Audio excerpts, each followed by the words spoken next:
Yeah, these guys are awesome. They're pretty cool. I kind of pissed them off though, because I didn't realize this was a skate ledge. So he kindly asked me, hey, is it okay to move so we can skate ledge or skate on it? And I kindly replied no. So yeah, I made it more challenging for it. That was awesome.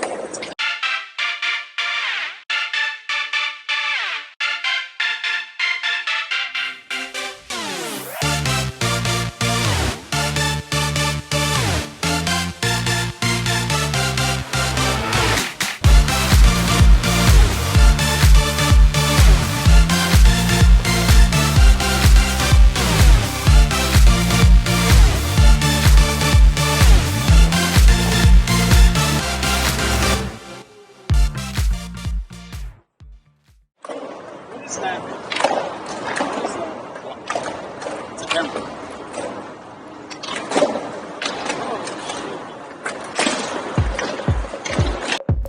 So why is gearing up such a heated topic?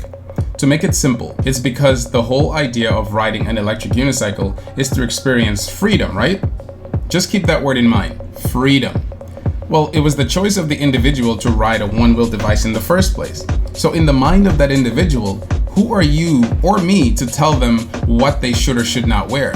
I mean, just think about it from an objective point of view for a second. It was my choice to ride this device. It was my money I spent. It was my bruises I had to suffer through while learning how to ride. It was my efforts that I had to put in day after day to try to figure out how I can get the most out of this amazing new mode of transportation. So why then would I allow you, whoever you are, from wherever you are, tell me what to do when you have no idea what I'm about? Goodness, you don't even know me. By someone coming out of nowhere and telling someone else what to do as if it's law, sort of steps into the individual's right and ability to decide for themselves.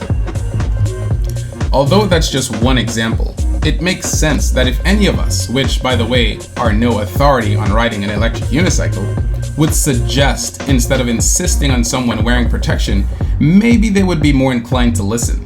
It's just human nature, I think. We don't like to be told what to do. Some of us like to push the limits of what we're able to handle and fill in the gaps with gear, but on our own terms, with guidance and help from others.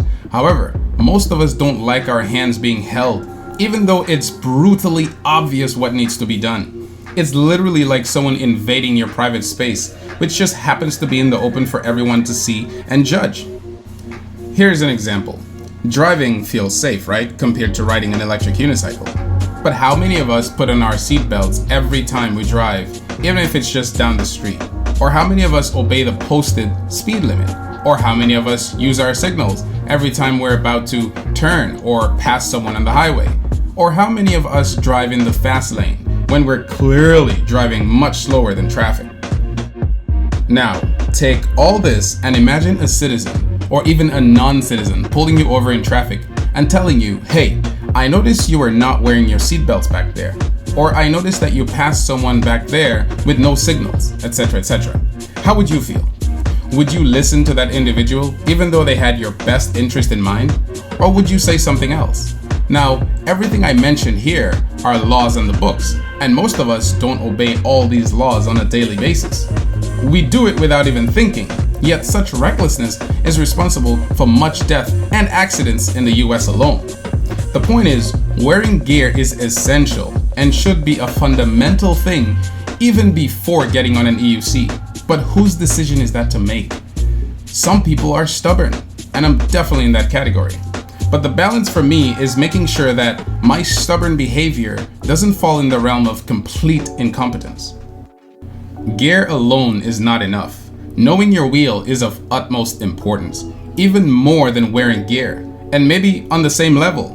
But gear should only be for patching up areas in your riding style where the inevitable will pretty much force your hand on the matter. Examples of this is knowing what areas to protect during a crash, such as your head, elbows, knees, wrists, and hands.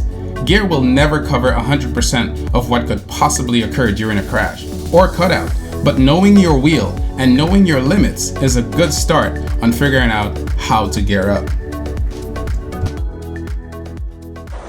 So what I'm trying to say is, after a crash, I do another ride, just to make sure my nerves are exactly the same as it used to be before the crash. You know what I'm saying?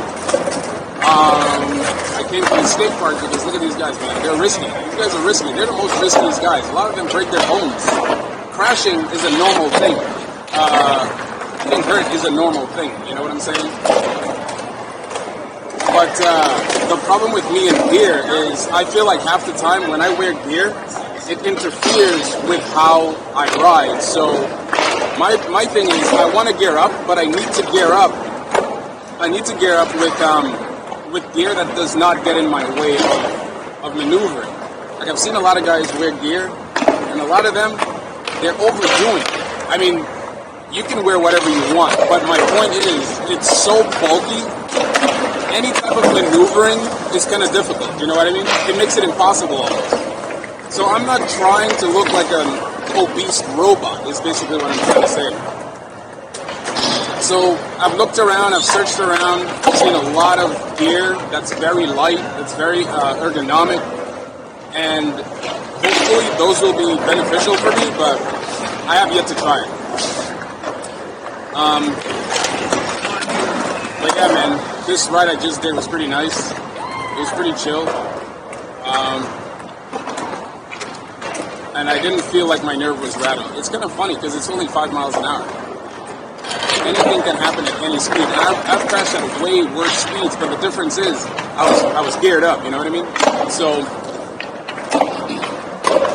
yeah, I'm not trying to say much, guys.